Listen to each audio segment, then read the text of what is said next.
Hello guys, current affairs के daily revision series में आपका स्वागत है। तो चलिए हम आज का करंट अफेयर्स रिवीजन करते हैं फास्ट में।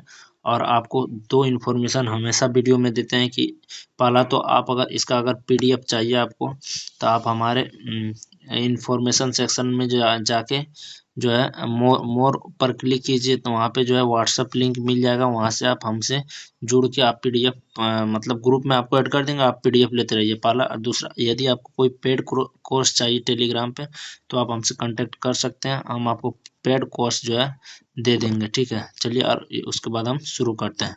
तो पहला क्वेश्चन है मेरा, वाडा। वाडा जो है एक एजेंसी संस्था है। वाडा की स्थापना कब हुई थी? 1999 में हुई थी। और इसका जो हेडक्वार्टर क्या मॉन्ट्रियल कनाडा में है। इसका जो है फुल फॉर्म क्या आता है? World anti doping agency. Doping means होता है ये कोई भी प्रदर्शन बढ़ाने वाली प्रतिबंधित दवाइयों का यूज करना। डोपिंग एजेंसी मतलब प्रदर्शन। यदि आप 2 किलोमीटर दौड़ रहे हैं, लेकिन 2 किलोमीटर दौड़ रहे हैं, तो यदि आप ये कोई दवा एक ऐसा हो जो आपको प्रदर्शन बढ़ाता है, उसका यूज कीजिए, 4 किलोमीटर दौड़ पाइएगा, तो यही उसका जो है डोपिंग एजेंसी, इसी को कहते हैं डोपिंग या प्रतिबंधित दवाइयों का यूज करना। इसने एक रिपोर्ट वाडा ने एक रिपोर्ट जारी किया है। उसमें जो है रिपोर्ट जारी किया है कि ये इस रिपोर्ट का नाम है टेस्टिंग फिगर्स रिपोर्ट। ये 2024 के अनुसार टेस्टिंग फिगर्स रिपोर्ट 2024 के अनुसार 260 भारतीय एथलीट पॉजिटिव पाया गया, जिसने जो है ये वर्ल्ड एंटी डोपिंग 260 भारतीय एथलीट पॉजिटिव पाया गया है। यह संस्था विश्व में सर्वाधिक है। यह संख्या जो था, यह संख्या विश्व में सर्वाधिक है। मतलब विश्व में सबसे ज्यादा हमारे यहाँ जो है प्रदर्शन बढ़ाने वाली दवाइयों का यूज किया जाता है एथलीटों के द्वारा। ऐसा 260 भारतीय ऐसा मिले हैं। एक नंबर पर 2023 में भी एक नंबर पर ये था। ये उसमें जो है 213 भारतीय यूज करते थे, 213 एथलीट। ठीक है, तो ये ऐसा है। इसके यही आप इसने रिपोर्ट जारी किया। इसे आप इसको जो आप इम्पोर्टेंट समझिए, इसको याद कीजिए। और नेक्स्ट इधर से हम देखते हैं लड़न टॉप है। न्यूयॉर्क घोषणा का संबंध जो है इजराइल फिलिस्तीन मुद्दे से है। न्यूयॉर्क घोषणा एक होती है। न्यूयॉर्क घोषणा जो है इजराइल फिलिस्तीन मुद्दे का है शांतिपूर्ण समाधान ही यह घोषणा है। इजराइल और फिलिस्तीन मुद्दे का शांतिपूर्वक समाधान ही न्यूयॉर्क घोषणा कहलाता है। ठीक है, इसका संबंध इसी से है। ठीक है, लिवरपूल विश्व मुक्केबाजी चैंपियनशिप में 57 केजी में जैस्मिन ने स्वर्ण पदक जीता और एक और गोल्ड जीता, जिसका नाम है मीनाक्षी ने लाया। ठीक है, अब दूसरा क्वेश्चन इधर से देखते हैं। मखाना मखाना उत्पादन देश में जो है पहला कौन रहा है? इंडिया विश्व का 80% मखाना उत्पादन करता है। 80%। भारत में बिहार वो भी इंडिया में बिहार सबसे ज्यादा मखाना उत्पादन करता है। पहला लगभग भारत का 85% मखाना जो है बिहार में होता है। बिहार में भी दरभंगा में सबसे ज्यादा मखाना की खेती होती है। मखाना जो है ना, मखाना को फॉक्स नट और गर्गन नट भी कहते हैं इसको। मखाना को प्रोटीन और गर्गन नट और फॉक्स नट भी कहते हैं। प्रोटीन और फाइबर का अच्छा सोर्स ये माना जाता है मखाना। फॉरेक्स जलीय पौधा खाने योग्य बीज ही मखाना है। यूरियल फॉरेक्स एक जलीय पौधा है।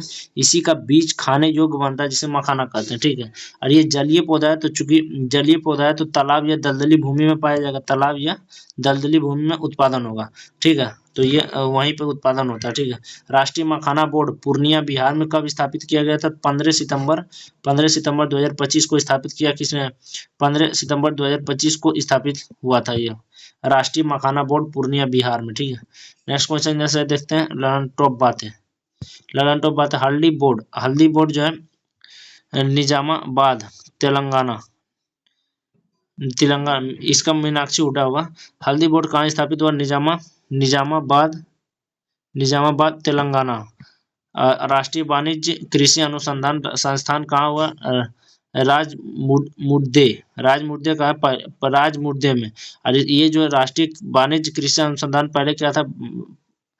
तंबाकू अनुसंधान था, ये चेंज किया गया वाणिज्य में। ठीक है, यूरिया प्लांट कहाँ पे? नामरूप असम में है। सुशीला कार्की ने नेपाल में पीएम की सत्ता संभाली। सुशीला कौरकी जो थी नेपाल में पीएम की सत्ता संभाली, इनको पीएम बनाया गया। राष्ट्रीय हिंदी दिवस 14 सितंबर 2025 को मनाया जाता है। भारत में बनाया Chabahar port iron Chabahar port Bharat ने बनवाया है कुछ। अच्छा, इस क्वेश्चन को हम आगे देखते हैं अभी, एक सेकंड। नेक्स्ट क्वेश्चन देखने के बाद नेक्स्ट क्वेश्चन थी क्या कि ओमान का सर्वोच्च मोदी को जो है ओमान का सर्वोच्च नागरिक पुरस्कार ऑर्डर ऑफ ओमान प्राप्त हुआ है। ठीक है, ये हाल ही में जो है पहले तो गए कहाँ पे, जॉर्डन गए, फिर गए जॉर्डन में जो है जॉर्डन गए, और उसके बाद गए इथोपिया, उसके बाद जो गए इथोपिया, उसके बाद ओमान। ये 3 जगह अब हो गया यात्रा, अब घर आ जाएंगे मोदी। ठीक है, ये जो ओमान का कैपिटल का मस्कट, मस्कट जो है कॉन्टिनेंट का कैपिटल है। इसका हेड कौन था? अच्छा, ओमान का जो हेड कौन है? सुल्तान हैथम। इंडिया और ओमान के बीच एक एग्रीमेंट साइन हुआ, CEPA agreement, kappa agreement. Kappa means comprehensive economic partnership agreement. इसके द्वारा व्यापक आर्थिक साझेदारी समझौता, व्यापार बढ़ाना, टैरिफ कम करना, यही मुद्दा है इसका। दुक्कम पोर्ट का निर्माण भारत द्वारा ओमान में किया गया है। ओमान और भारत की रिश्ता बहुत अच्छा है, इसलिए दुक्कम पोर्ट का जो है निर्माण जो है भारत के द्वारा ओमान में कराया गया। ठीक है, इस तरह जो है बहुत से देश में भारत के द्वारा कुछ कुछ निर्माण कराया गया, वही यहाँ पे लिखा हुआ है। भारत ने बनवाया है चाबहार पोर्ट कहाँ बनवाया? ईरान में भारत ने बनवाया। सलमा बांध फिर अफगानिस्तान में बना है। ठीक है, नेक्स्ट क्वेश्चन है कि बेराबी सेरांग रेल लिंक के द्वारा, बेराबी सेरांग रेल लिंक के द्वारा पहला रेलवे आइजोल से जुड़ा है। पहला रेलवे जो है आइजोल से जुड़ा, ये रेल लिंक नहीं, आइजोल से पहला रेलवे जोड़ा है। बिलीवर्स डिलेमा का संबंध अटल बिहारी वाजपेयी से है। बिलीवर्स डिलेमा का संबंध अटल बिहारी वाजपेयी से है।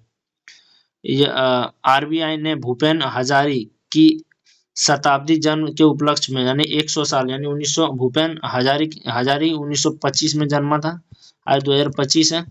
तो शताब्दी RBI ने शताब्दी के जन्म स्थल उपलब्ध पर जो है 100 का स्मारक सिक्का जारी किया। 100 का स्मारक सिक्का जारी किया, आपको मार्केट में बहुत जल्दी देखने मिलेगा।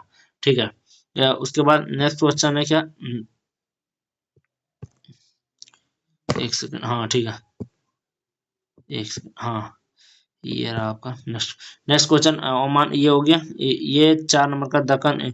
इथोपिया के बारे में, न्यूज में आया। इथोपिया जो है इथोपिया का कैपिटल का है अदीस अबाबा। अदीस अबाबा में जो है एक स्मारक जो है बना है, अदवा विजय स्मारक। एक अदीस अबाबा में जो है एक स्मारक है, अदवा विजय स्मारक। क्या क्यों ये न्यूज में है? क्योंकि इस पर मोदी ने जाके पुष्पांजलि अर्पित किया है। मोदी ने जाकर पुष्पांजलि। अच्छा, अदवा विजय स्मारक किसकी याद में? अदवा की लड़ाई की याद में। अदवा की लड़ाई कब हुई थी? 1896 में। किसकी याद में अदवा की लड़ाई? ये कब हुआ था? 1896 में इथोपिया और इटली के बीच हुआ, इसमें जीत हुई थी इथोपिया की। इसी की याद में, अदवा की लड़ाई की याद में ही अदवा विजय स्मारक अदीस अबाबा में बना है। इथोपिया के कैपिटल है अदीस अबाबा में बना है। नेक्स्ट क्वेश्चन है, ये RBI की बोला हो गया। 160 किलोमीटर प्रति घंटा के साथ 160 किलोमीटर प्रति घंटा के साथ भारत की सबसे तेज train NaMo Bharat Delhi to Meerut जो चलती, वह सबसे ज्यादा तेज यही घोषित हो गया। अंतर्राष्ट्रीय प्रवासी दिवस 2025 18 दिसंबर। अंतर्राष्ट्रीय प्रवासी दिवस 2025 18 दिसंबर को मनाया गया। थीम मेरी महान कहानी, ये इसका थीम है। अंतर्राष्ट्रीय प्रवासी दिवस का याद रखना है। NRI भारतीय प्रवासी दिवस कब मनाया था? 9 जनवरी को। घोषणा कब हुई थी? ये 2000 ईस्वी में। ये जो अंतर्राष्ट्रीय प्रवासी दिवस है वो 2000 ईस्वी से हम लोग मनाना चालू कर दिए थे, इसी दिन जो है घोषणा हुई थी।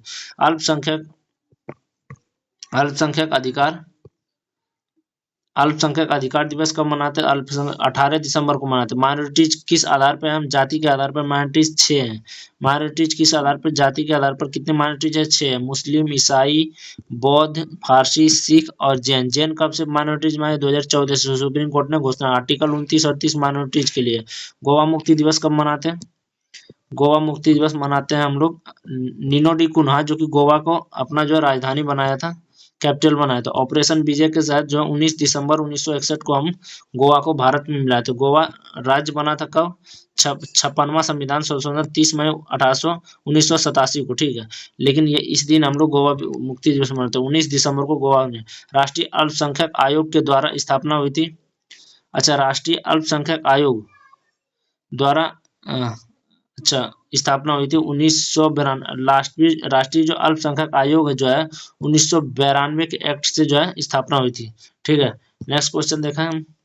6 नंबर का क्वेश्चन क्या है? Indian military academy, Indian military academy news में है, स्थापना इसकी स्थिति 1932 में, हेडक्वार्टर इंडियन मिलिट्री का देहरादून उत्तराखंड में। अब तक जो है 67,000 तक का ट्रेनिंग दिया है इंडियन मिलिट्री ने, लेकिन अब तक जो है केवल और केवल पुरुष को ही देता था, पुरुष को पास आउट हुआ 67,000 पुरुष जो है पास आउट हो चुके हैं अभी तक। लेकिन 2022 में एनडीए ने मतलब नेशनल डिफेंस एकेडमी ने महिलाओं को भी जो है इसमें शामिल किया। ठीक है, महिलाओं को भी इसमें एक बैच में 8 महिला शामिल किया, वही 8 महिला में से ट्रेनिंग दिया गया।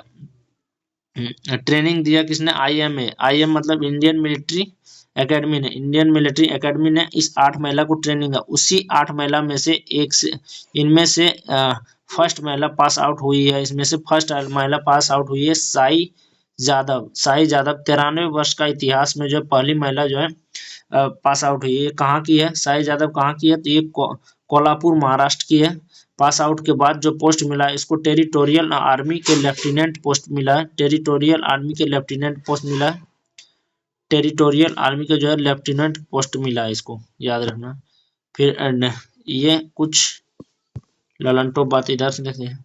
आपको बता दें इस साइड में जो ललन टॉप बातें लिखा रहती है, इसमें जो जितना इधर साइड में है ना सब ललन टॉप बातें जो रहती है, ललन टॉप बातों को हम पूरा लिखते हैं। ठीक है, और वो को हम उसको हम थोड़ा निशान देते कि जो उससे रिलेटेड हम लिख देते हैं। सर, अंतर्राष्ट्रीय लोकतांत्रिक दिवस 2025 15 सितंबर को मनाया। रूपा बेयोर ये कौन है? ये ताई क्वांडो खिलाड़ी है, ताइक्वांडो खिलाड़ी, या पहली भारतीय टॉप 10 में शामिल हुई है। ये जो अरुणाचल प्रदेश की है, जो वर्ल्ड में 8 नंबर ताइक्वांडो खिलाड़ी जो है, ताइक्वांडो खिलाड़ी वर्ल्ड में 8 नंबर रैंक में। नेवी में पहली महिला फाइटर विमान पायलट कौन है? आस्था पुनिया। नेवी में पहली महिला फाइटर विमान पायलट आस्था पुनिया। अमित शाह ने वीर सावरकर खेल परिसर का उद्घाटन अहमदाबाद में किया। अहमदाबाद में अमित शाह ने किया। एंड्रोथ पनडुब्बी रोधी युद्ध पोत भारतीय नौसेना ने शामिल किया इसको। एंड्रोथ पनडुब्बी रोधी युद्धपोत को शामिल किया भारतीय नौसेना ने, इंडियन नेवी। यहाँ पे देखेंगे डीएससी इसको ऐसे लिखा जाता है, डीएससी A20 इसका जो होता है ना DSC A20 diving support craft, इसका मतलब होता है डीएससी में डाइविंग सपोर्ट क्राफ्ट। कमीशन किया गया इसको, जो डाइविंग सपोर्ट क्राफ्ट को कमीशन किया गया कोच्चि में इंडियन नेवी ने किया। इंडियन नेवी ने कोच्चि में जो इंडियन नेवी वो दक्षिणी कमान के नेवी है। ठीक है, पहली स्वदेशी रूप से डिजाइन निर्मित, ये जो है ना पहली स्वदेशी रूप से जो है डिजाइन निर्मित किया गया है डाइविंग, ये डीएससी A20 को पहले जो है स्वदेशी रूप से डिजाइन किया गया है। ठीक है, यह जो इसके लिए जो एक बनाने के लिए इसको एक एग्रीमेंट किया जाए। काम क्या करता है? अच्छा, डीएससी A20 काम क्या करता है? वो तट के पास जो है गोताखोरी में सपोर्ट करता है, यानी गोताखोरी वह जो पानी में स्थिरता को बनाए रखता है, पानी में स्थिरता बनाए रखता है। कैसे बनाए रखता है? इसमें केटामरन हल लगाया, जिसके कारण यही पानी में स्थिरता इसको बनाने में हेल्प करता है। ठीक है, ये जो रक्षा मंत्रालय ने तैयार किया था। अच्छा, इसको जो रक्षा मंत्रालय ने तैयार करने के लिए एक एग्रीमेंट साइन किया, किसके साथ? डिफेंस मिनिस्टर और रक्षा मंत्रालय और टीटीगर रेल सिस्टम कोलकाता ने, दोनों में एग्रीमेंट हुआ। 5 में से एक तैयार कर चुका है, जो कि जिसका नाम है डीएससी A20। ठीक है, राम बंजी सुतार, ये अभी चर्चा में, इसका निधन हो गया है, 100 साल की उम्र है। राम बंजी सुतार जो है बहुत बड़ा मूर्तिकार है, जो कि 100 साल में इसका जो है निधन हो गया। 100 साल महाराष्ट्र में थे, ये महाराष्ट्र के थे और महाराष्ट्र में ही डेथ हुआ था। गुजरात में स्टेचू ऑफ यूनिटी, विश्व का सबसे बड़ा स्टेचू जो है 182 मीटर ऊंचा का जो है स्टेचू ऑफ यूनिटी गुजरात का इसी ने है। सरदार वल्लभ भाई पटेल का जो स्टेचू ऑफ यूनिटी प्रतिमा है, इसने छत्रपति शिवाजी का जो घोड़े पर सवार प्रतिमा है ना, वो इसी ने बनाया था। इसको जो पद्मश्री 1999 में मिला था, लेकिन पद्म भूषण जो मिला था 2016 में मिला था। महाराष्ट्र का हाईएस्ट अवार्ड महाराष्ट्र भूषण मिला था इसको मिला है। ठीक है, ये न्यूज में इसलिए क्योंकि इसका निधन हुआ, बहुत अच्छे मूर्तिकार थे इसलिए। मोदी ने संयुक्त, क्वेश्चन यहाँ से है, मोदी ने संयुक्त कमांडर सम्मेलन, अरे यार, मोदी ने संयुक्त कमांडर सम्मेलन 2025 का उद्घाटन कोलकाता में किया। एससीओ 2007 एससीओ 2027 शिखर सम्मेलन पाकिस्तान करेगी इसका उद्घाटन। लेकिन एससीओ 2026 कहाँ हुआ था? तियानजिन चीन में हुआ था, तियानजिन चीन में, ठीक है। उज्बेकिस्तान के समरकंद में महिला वर्ग में FIDE grand Swiss tournament, FIDE grand Swiss tournament 2025 Vaishali Ramesh ने बाबू जीती है। ये एक मतलब जीती है, मतलब एक जीता होगा यहाँ पे, जीता है, ये पुरुष है, महिला नहीं है। उज्बेकिस्तान के समरकंद में महिला वर्ग में FIDE ग्रैंड स्विस टूर्नामेंट में ये जीता। नवीन एवं नवीकरणीय ऊर्जा मंत्रालय ने भूतापीय ऊर्जा पर पहला राष्ट्रीय नीति का अनावरण किया। किया। सुप्रीम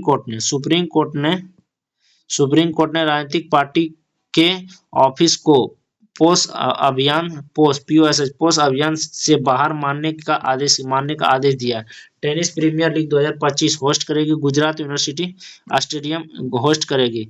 इसमें जो विजेता था GS दिल्ली एसएस ने, विजेता मुंबई ईगल्स था। Odisha masters badminton 2025, Odisha master badminton 2025 female कौन जीती है? उन्नति हुड्डा विजेता रहा है। मेल में किरण जॉर्ज। टाइम्स हायर एजुकेशन की विश्वविद्यालय रैंकिंग, टाइम्स हायर एजुकेशन की विश्वविद्यालय रैंकिंग 2026 में कौन सबसे शीर्ष पर रहा है? तो IIT बेंगलुरु, ठीक है। सबसे लास्ट क्वेश्चन 9 नंबर, ये यहाँ पे है राम जी के पास।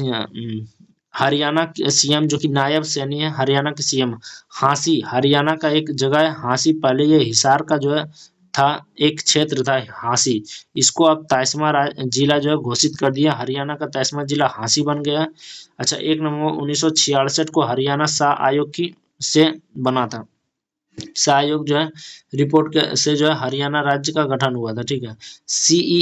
CEAT cricket life time achievement award 2025 सम्मानित की लारा दत्ता जो कि वेस्ट इंडीज की है, लारा दत्ता प्लस भागवत चंद्रशेखर, ये दोनों को सम्मानित किया गया CEAT cricket life time achievement award 2025 से। कैसा लगा वीडियो जरूर बताएं, और किसी तरह से किसी तरह की समस्याओं के लिए कांटेक्ट कर सकते हैं, और कोई भी पेज के लिए सब्सक्राइब जरूर करें। कैसा लगा वीडियो कमेंट करें। Thanks for watching.